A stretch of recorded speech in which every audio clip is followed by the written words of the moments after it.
Drum Sunday என்பது அடையாளம் வந்து கட்டுகள் அவுக்கப்படும். இப்ப இன்னைக்கு நம்மளுக்கு துதிக்கிறதுனாலும் கட்டுகள் அவுக்கப்படும். நீ துதிக்கிற இயேசு ராஜா வந்திருக்கிறார்.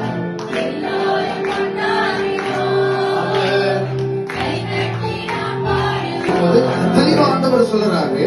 அவர் வரும்போது ரெண்டு சீடர்களை பார்த்து என்ன சொல்றாரு, அந்த இடத்துல உங்களுக்கு எதிராக இருக்கிற இடத்துல நீங்க போங்க, அந்த பட்டணத்துக்கு போங்க. அங்க போகும்போது கட்டப்பட்டிருக்கிற ஒரு கழுதையை பார்ப்பார்களாம்.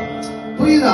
அந்த நேரத்துல அந்த கழுதைக்கு சொந்தக்காரன் கட்ட அவுத்து விட்டுருக்கலாம், தண்ணி கொடுத்துருக்கலாம், இல்ல மேய கூட்டிட்டு போயிருக்கலாம், என்னாச்சும் பண்ணிருக்கலாம். ஆனா இயேசு சொல்றாரு அந்த இடத்துக்கு போகும்போது, ஆனா இந்த ரெண்டு சீடர்களுக்கு அது பெருசா தெரியல. நல்லா கவனிச்சு பாருங்க.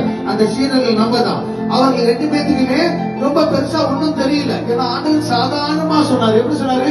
சாதாரணமா சொன்னதுனால அங்க போய் பார்க்கும்போது ஆண்டவர் சொன்னாரு கட்டப்பட்டிருக்கு, கட்ட அவுத்து கொண்டு வந்துருவோம். அதே போல ஆண்டவர் சொல்றாரு, யாராச்சும் கேட்பாங்க, அது ஆண்டவருக்கு வேணும், ரைட்டு தான். அதே மாதிரி தான் நினைச்சுலாம் நீலாக வந்துட்டாங்க. ஆனா அந்த ரெண்டு சீடருக்கும் சொல்லப்பட்டது ப்ரொஃபஸர்.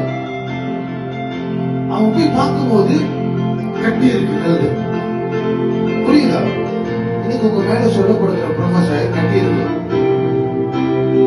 உங்க மேல இருக்கிற ப்ரொஃபஸர் தான் உங்க கட்டுகள் அவுக்கப்படும். ரொம்ப நாள் கட்டப்பட்டது அது தெரிஞ்சிருச்சு. கட்ட அவுக்கப்படும் போது உன்னதமான அது வராது, ராஜா வராது, விடுதலை வருது.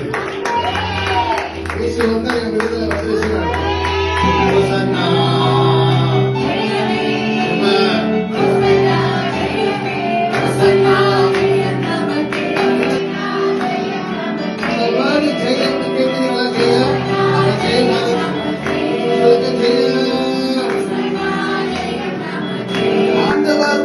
நீங்க இருக்கீங்கன்னா ஆண்டவர் உங்களை யூஸ் பண்ண ஆரம்பிச்சுட்டாருன்னா, ஆண்டவர் உங்களோட பேசுறாருன்னா, ஆண்டவர் உங்களோட இருக்கிறாருன்னா, ஆண்டவர் உங்க கட்டை தான் வைப்பாங்க.